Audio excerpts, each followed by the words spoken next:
ये लंबा बता ना आए डॉक्टर नाम देखिए आए डॉक्टर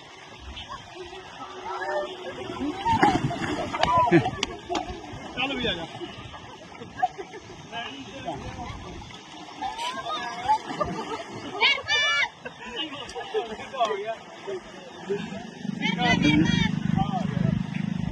कोई नहीं जाना